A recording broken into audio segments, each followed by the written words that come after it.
Just over 100 years ago, the Holy Family Orphanage opened its doors to Upper Michigan children. And for roughly 50 years, 15 nuns looked after about 150 children at any given time. Tonight, you'll meet a former resident of the orphanage as we look back on the history of the building itself. If you've been to Marquette, odds are you've seen Phil Niemisto washing windows of downtown businesses or tending to the flowers in his pocket park off Washington Street. But what you might not know is that Phil developed his love of gardening during his time living at the Holy Family Orphanage. We used to have a little flower garden there. This is where I learned about flowers and what the names of the different flowers were and everything. And that was my area right there in the corner there. Phil will be 87 this October. He arrived at the orphanage as an infant back in 1929.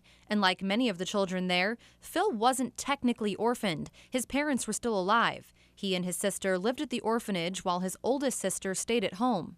In more cases than not, most of the time it was a financial need. Families were very large. We were heading into the Depression, and a lot of times families could not care for all of their children. And that's where the Catholic Diocese of Marquette stepped in. The orphanage opened in 1915, and from day one, the mission was clear: to raise disciplined, hardworking, and religious children. Well, it was kind of like Army style, being in the service.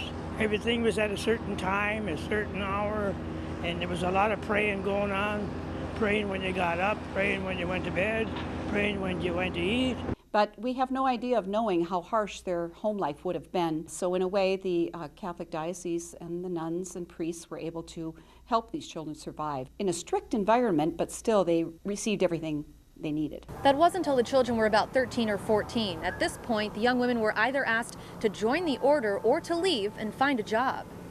The same thing with the young men. Some of them became priests. Others were asked to work at farm situations. And that's what 12-year-old Phil Niemisto was asked to do. Well, because during the war, there wasn't any men around to work on the farms. Some parents visited their kids on Saturdays or Sundays. Matter of fact, my own dad and mother came here to visit here. They didn't really mean too much to me. They were just somebody coming to see me, more or less.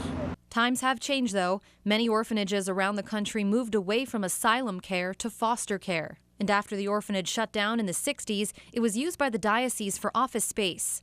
But the building has sat abandoned for decades now.